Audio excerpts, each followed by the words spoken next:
Hello friends, मैं दीपक कुमार मिश्रा आप सभी का बहुत-बहुत स्वागत करता हूं अपने यूट्यूब चैनल और फेसबुक पे। और आज हम लोग देखने जा रहे हैं, ठंड तो है ही, वो तो आप हाँ, देख ही रहे होंगे, हमको देख के लग ही रहा होगा आपको कि ठंड यहाँ पे है। तो ठंड तो रहता ही है, अभी मौसम ही वैसा ही है। तो इस मौसम में हम लोग आज फिर से डेली करंट अफेयर्स को देख रहे हैं, बहुत इम्पोर्टेंट क्वेश्चन आएगा। डेली करंट अफेयर्स देखने से एक चीज़ का फ़ायदा होता है कि डेली अपडेट हो जाते हैं। चाहे वो पढ़ाई कर रहे हों या ना भी कर रहे हों, फिर भी देश दुनिया के माहौल से एक बार अपडेट होता है। और तो आज तो बहुत बड़ा अपडेट मिलने वाला है आपको। 4 जनवरी आज है और आप सभी का बहुत-बहुत स्वागत करता हूँ। फिर से आज हम लोग एक बहुत ही बड़ा अपडेट देने वाले हैं। अमेरिका से संबंधित है, वेनेजुएला पे जो अटैक हुआ है, उसको हम लोग देखेंगे अभी। करंट अफेयर्स में डेली करंट अफेयर्स का यही तो फ़ायदा है कि एक भी चीज़ छूट नहीं पाता है। कहने का मतलब है एक भी चीज़ जो है आपके कॉम्पिटिटिव एग्ज़ाम में अगर इसको आप डेली करंट अफेयर्स को अच्छा-अच्छा क्वेश्चन हम डाल रहे हैं। अगर आप एक भी क्वेश्चन इससे छोड़ते हैं या इसको नहीं पढ़ते हैं तो बाद में आपको दिक्कत होगा। कहने का मतलब हम अपने आप जो है इम्पोर्टेंट क्वेश्चन को इसमें डाल रहे हैं। इम्पोर्टेंट क्वेश्चन जो एसएससी, रेलवे, बीपीएससी ये सब एग्ज़ाम में आता है, चाहे वो कोई भी एग्ज़ाम हो उससे क्वेश्चन उठता है। इसको हम अपने देख के डालते हैं कि कौन-कौन इम्पोर्टेंट क्वेश्चन है, आ सकता है। बहुत ही इम्पोर्टेंट क्वेश्चन सबको डाला जाता है। अगर आप इस पे फ़ोकस नहीं करिएगा तो फिर दिक्कत हो जाएगी। कहने का मतलब है करंट अफेयर्स तो पूछेगा ही पूछेगा, ये तो गारंटी है। और आप लोग पूरा फ़ोकस कीजिए, इसीलिए हम भी फ़ोकस कर दिए हैं आप लोग का डेली करंट अफेयर्स के थ्रू आपका करंट अफेयर्स को मजबूत करने के लिए। आज हम लोग चलते हैं 4 जनवरी, जो भी करंट अफेयर्स है, आज तो बहुत ख़ास करंट अफेयर्स आने वाला है आप लोगों के लिए। पहला क्वेश्चन, इनको इम्पोर्टेंस नहीं दें, ये हो नहीं सकता है। आज अमेरिका ने वेनेजुएला पे अटैक किया है, कल ही किया था, जिसका हम लोग आज देखते हैं। हाल ही में अमेरिकी सेना ने किस देश पर हमला किया और राष्ट्रपति को गिरफ्तार किया। बहुत ही इम्पोर्टेंट क्वेश्चन आता है कि किस देश के राष्ट्रपति को गिरफ्तार भी कर लिया, हमला ही नहीं किया, वहां के राष्ट्रपति को गिरफ्तार भी कर लिया। ये थे वेनेजुएला। किस पे अटैक हुआ है? वेनेजुएला देश है जिस पर अटैक हुआ है अमेरिका का। ये डोनाल्ड ट्रंप जो हैं, अमेरिका के जो राष्ट्रपति हैं, उन्होंने अटैक करवाया है। ये वेनेजुएला पे कराया है। इसके 2 कारण हैं। मेन कारण तो वही है कच्चा तेल, क्रूड ऑयल। तो क्रूड ऑयल के मामले में जानते हैं कि वेनेजुएला विश्व में नंबर 1 पे चलता है। सबसे ज़्यादा क्रूड ऑयल, कच्चा तेल अगर कहीं है तो वेनेजुएला नंबर 1 है। तो उसी को ध्यान में रखते हुए और अमेरिका अपना दादागिरी खोजता है, कहने का मतलब है वो अपना सुपर पावर का इस्तेमाल करके सोचता है कि पूरा विश्व का जो तेल है या कुछ भी चीज़ है बिना मेरे मर्जी का नहीं चले, मतलब कहीं भी नहीं जाए। और वेनेजुएला के तेल खदान पे, क्रूड ऑयल पे इनका नज़र बहुत तीखा है। कहने का मतलब है कि अमेरिका जो है पूरा कोशिश करता है कि इसके खादान पर मेरा कब्जा हो, मतलब मेरे मनपसंद का राष्ट्रपति करे। तो वो इस बार नहीं हुआ है, थोड़ा विरोध हो गया है। वेनेजुएला के राष्ट्रपति जो मदुरो हैं, कहने का मतलब है ये जो राष्ट्रपति हैं निकोलस मदुरो, तो इन्होंने विरोध कर दिया है अमेरिका का। तो इस पर क्या आरोप लगाया? डायरेक्ट अटैक नहीं कर सकता है, डायरेक्ट अटैक नहीं कर सकते हैं, इसलिए इस पे आरोप लगाया गया है। ये दूसरा आरोप है कि अमेरिका के राष्ट्रपति ने कहा कि ये जो मदुरो हैं, ये ये जो राष्ट्रपति हैं वेनेजुएला के मदुरो, तो इन्होंने जो है ड्रग सप्लाई करते हैं। इस पे सीधा आरोप लगा दिया ये ड्रग सप्लायर हैं और इससे अमेरिका को भी बहुत बड़ा क्षति पहुंचेगा या पहुंच रहा है। तो इसी को ध्यान में अटैक किया है, लेकिन मेन कहानी है कच्चा तेल। मेन कहानी है कच्चा तेल, क्योंकि वेनेजुएला जो है दुनिया में सबसे ज्यादा तेल, कच्चा तेल का उत्पादन करता है वहां पे, इसीलिए इसका नजर लगा रहता है। और इनके मुताबिक निकोलस मदुरो काम नहीं कर रहे हैं, इसी कारण से अमेरिका ने अटैक किया और इसे गिरफ्तार भी कर लिया। कल कल हम लोग देखें कि इनको गिरफ्तार भी कर लिया गया है। और नोबेल पीस प्राइज एक और मतलब है 2025, ये जो प्राइज मिला था कब मिला, 2025। ये भी थोड़ा कहानी है, ट्विस्ट है। मारिया कोरिना मचाडो ये भी वेनेजुएला की है। जो नोबेल पीस प्राइज यानी नोबेल शांति पुरस्कार जिनको मिला है वो भी वेनेजुएला के हैं। और डोनाल्ड ट्रंप चाह रहे थे कि हमको नोबेल प्राइज मिले, शांति का नोबेल प्राइज मिले, और यहाँ भी टेंशन है, इनको मिल गया। मारिया कोरिना मचाडो जैसे ही इनको मिला तो वो तो गुस्सा ही रहे होंगे, डोनाल्ड ट्रंप जो राष्ट्रपति हैं उनको ना मिलकर इनको प्राइज मिला, तो ये एक खुन्नस तो वो भी होगा उनका। तो प्रॉब्लम उनके साथ बहुत सारा है, एक कच्चा तेल है, एक जो है उनके मुताबिक राष्ट्रपति चल नहीं रहे थे, इसलिए उनको बोला ड्रग सप्लाई करते हैं, जिससे कि सभी उन देशों को हानि होगा, अमेरिका को भी हानि होगा। इससे बहुत तरह का आरोप लगा के इस पे अटैक किया और इनको गिरफ्तार कर लिया गया है। बहुत गर्म माहौल है। चीन और रूस भी बोल रहा है कि अंजाम भुगतने के लिए तैयार रहे अमेरिका। अब बाकी बात की बात है क्या करते हैं नहीं करते हैं, लेकिन चेतावनी दे दिया गया। तो नोबेल पीस प्राइज भी ये टेंशन वाली बात थी, जो डोनाल्ड ट्रंप को नहीं मिला इसके लिए भी वो टेंशन में थे। और किसको मिल गया, वेनेजुएला के मारिया कोरिना मचाडो को। क्लियर है 2025 का इसके लिए, और उन नोबेल प्राइज के लिए तो पूरा मारामारी वो कर ही रहे थे। दूसरा है हाल ही में, दूसरा नंबर क्वेश्चन है हाल ही में, अच्छा देखते हैं इसकी राजधानी कहाँ है। वेनेजुएला की राजधानी काराकस है, मुद्रा वेनेज बोलीवर है, ठीक है। राष्ट्रपति इसके निकोलस मदुरो है। अभी अभी तक तो वही है, अब अमेरिका उनको गिरफ्तार कर लिए हैं और बाकी देखते हैं आगे क्या होता है। हाल ही में किसे पटना हाई कोर्ट का मुख्य न्यायाधीश नियुक्त किया गया है। बहुत ही क्लियर कॉन्सेप्ट के साथ ये क्वेश्चन आता है, पटना हाई कोर्ट का मुख्य न्यायाधीश किसे नियुक्त किया गया है। बहुत इंपॉर्टेंट क्वेश्चन है एग्जाम के लिहाज से। पटना हाई कोर्ट पहले जानते हैं स्थापना कब हुआ था, 1916 ईस्वी। बहुत आता है एग्जाम में, बिहार के एग्जाम में प्राय ये क्वेश्चन उठता है, पटना हाई कोर्ट की स्थापना किस साल हुआ था, तो 1916 ईस्वी। बहुत क्लियर कॉन्सेप्ट के साथ ही पढ़ना है, करंट अफेयर्स पढ़ रहे हैं फिर भी पुराना भी चीज तो पढ़ना पड़ेगा। अब है इसके मुख्य न्यायाधीश की नियुक्ति किया गया, कौन थे, नए कौन बने हैं।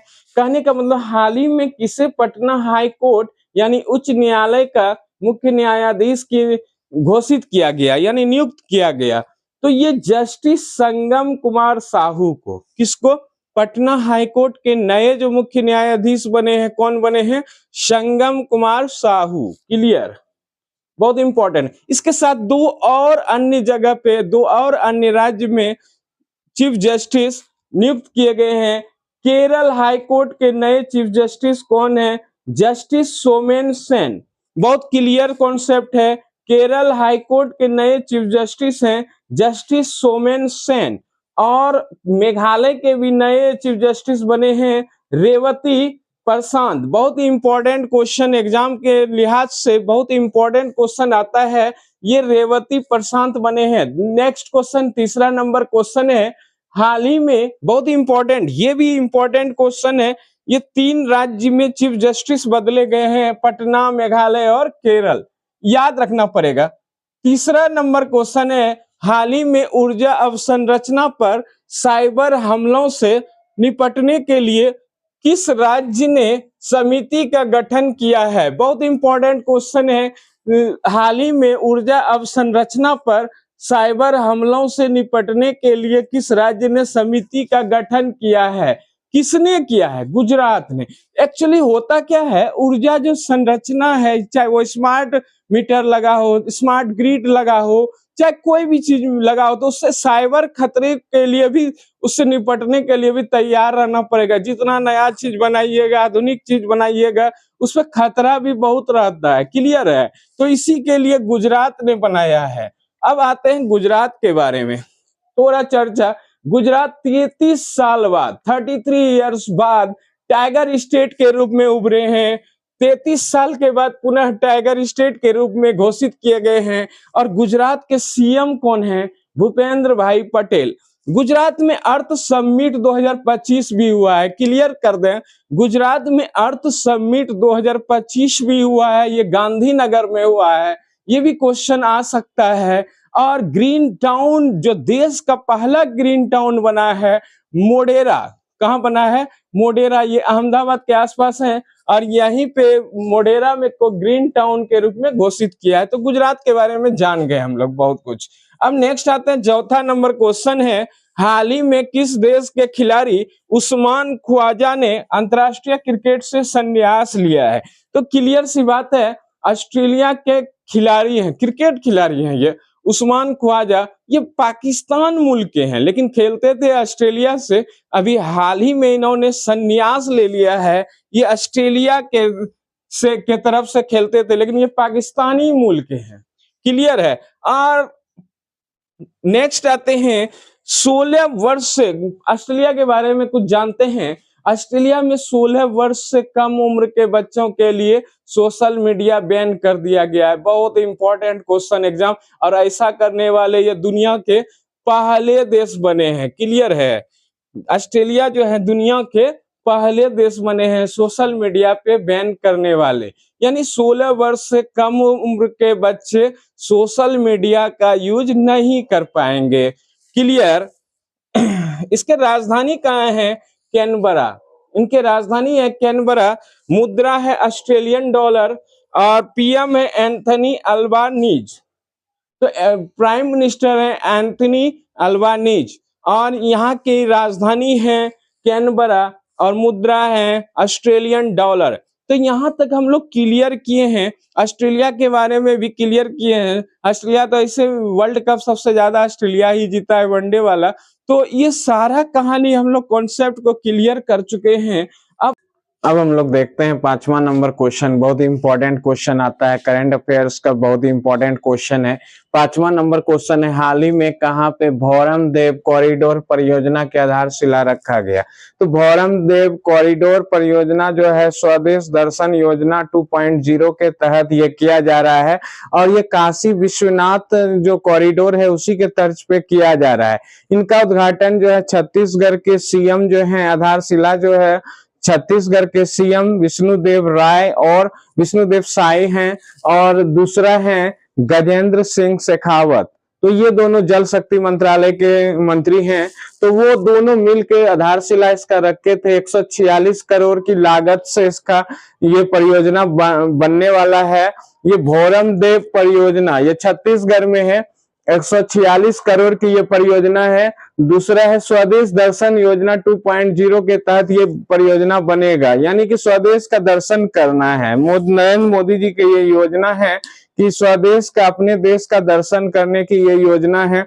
जगह जगह पे कॉरिडोर बनाए जा रहे हैं जिससे कि बहुत सारे पर्यटक यहाँ पे आए और इनको देखे। बहुत ही अच्छा है। राजधानी है रायपुर, छत्तीसगढ़ की राजधानी है रायपुर, बहुत इंपॉर्टेंट है। और ये सीएम तो बोल ही चुके हैं, विष्णुदेव साई हैं।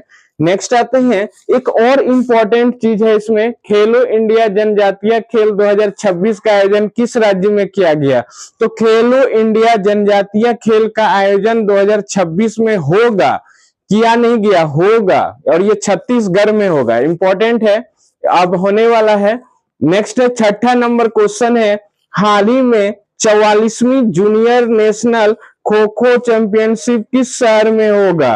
तो हाल ही में खो खो का जो खेल होता है, जैसे क्रिकेट खेल होता है, फुटबॉल होता है, हॉकी होता है, इसी तरह से पोलो होता है और खो खो भी होता है। तो खो खो जो खेल होगा 44वीं junior national kho kho championship किस शहर में होगा? तो ये बेंगलुरु में होगा। इंपॉर्टेंट क्वेश्चन आता है, बेंगलुरु में ये होने वाला है। बेंगलुरु किस राज्य में है? कर्नाटक की राजधानी बेंगलुरु है।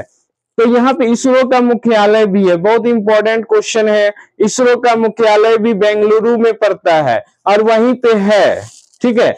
नेक्स्ट आते हैं 7वां नंबर क्वेश्चन है, हाल ही में इफ्को साहित्य सम्मान 2025 किसे दिया गया है या किसे प्रदान किया गया है? तो किससे किया गया? मैत्री पुष्पा को। किसको? मैत्री पुष्पा को। इफ्को का जो मुख्यालय है नई दिल्ली में है और इनका जो स्थापना हुआ था इफ्को का 1967 ईस्वी में हुआ था और ये पुरस्कार देते हैं प्रतिवर्ष पुरस्कार देते हैं। इस बार मिला है मैत्रेयी पुष्पा को। बहुत इंपॉर्टेंट क्वेश्चन है। नेक्स्ट आते हैं हम लोग 8वां नंबर क्वेश्चन। ये भी बहुत इंपॉर्टेंट क्वेश्चन है। हाल ही में जन्म दर बढ़ाने के लिए, यानी कि कभी वो चाइना ये कम करते हैं, कभी जन्म दर को घटाने के लिए प्रयास करते हैं, तो अब जन्म दर बढ़ाने के लिए प्रयास करते हैं। और इसी प्रयास में उन्होंने गर्भ निरोधक दवाइयों पर टैक्स बढ़ा दिया। ये देश में, ये चाइना जो है अपने देश में ये सब काम करते रहते हैं। उनका एक काम ही है, खुराफात वाला काम ही रहता है, वो करते रहते हैं। चीन का ये काम है, कभी टैक्स लगा देना, घटा देना। पहले टैक्स में इसमें छूट दिया था, जितना भी गर्भ निरोधक दवाई है उस पर टैक्स फ्री था, लेकिन फिर से चाइना लगा दिए, क्योंकि इनका यूज कम से कम हो और यहाँ पे जन्म दर बढ़ा सके, मतलब अपने देश में वो जन्म दर बढ़ा सके। क्लियर है। 13% का वैट टैक्स लगाए हैं चाइना ने। नेक्स्ट आते हैं, चाइना का राष्ट्रपति तो हम लोग जानते ही हैं, शी जिनपिंग है, लाइफ टाइम वाले। अब नेक्स्ट है नंबर क्वेश्चन है, हाल ही में पीएम नरेंद्र मोदी ने कहा भगवान बुद्ध से संबंधित पिपरावा के पवित्र अवशेषों की भव्य अंतर्राष्ट्रीय प्रदर्शनी का उद्घाटन किया है। तो कल ही किए थे, नरेंद्र मोदी जी ने किए, नई दिल्ली में किए। ये पिपरावा कहाँ है? पिपरावा जो है कहाँ है? ये सिद्धार्थ नगर में पड़ता है, यूपी के सिद्धार्थ नगर में ये जगह पड़ता है। वहां के अवशेषों की भव्य अंतर्राष्ट्रीय प्रदर्शनी किया गया, लेकिन वो कहाँ किया गया? नई दिल्ली में। ये पिपरावा जो है सिद्धार्थ नगर, यूपी के सिद्धार्थ नगर में पड़ता है। बहुत इंपॉर्टेंट क्वेश्चन आने वाला है। नरेंद्र मोदी जी ने इसका उद्घाटन किया है। क्लियर। नेक्स्ट और लास्ट क्वेश्चन है आज का। हाल ही में 10वां नंबर क्वेश्चन है, हाल ही में किसने क्रिप्टो करेंसी माइनिंग और ट्रेडिंग को कानूनी मान्यता दिया है? यानी कि क्रिप्टो करेंसी और माइनिंग और ट्रेडिंग को मान्यता किस देश ने दिया है? तो तुर्कमेनिस्तान ने दिया है। बहुत इंपॉर्टेंट सब क्वेश्चन है। तुर्कमेनिस्तान ने जो है क्रिप्टो करेंसी माइनिंग और ट्रेडिंग को कानूनी मान्यता दिया है। तो ये तुर्कमेनिस्तान जो है किन दो देशों के मध्य स्थित है? तो ये ईरान और उज्बेकिस्तान के बीच में स्थित है। तो आज हम लोग देखे, बहुत ही इंपॉर्टेंट करंट अफेयर्स है, डेली करंट अफेयर्स हम लोग का चलेगा और इसी को ध्यान में रखते हुए हम लोग डेली करंट अफेयर्स देखेंगे। आप सभी का बहुत बहुत धन्यवाद। आप सभी जो है पूरा सपोर्ट करते हैं, आप सभी लोगों को बहुत बहुत धन्यवाद देते हैं। नेक्स्ट वीडियो कल लाएंगे, तब तक आप सभी को बहुत बहुत धन्यवाद।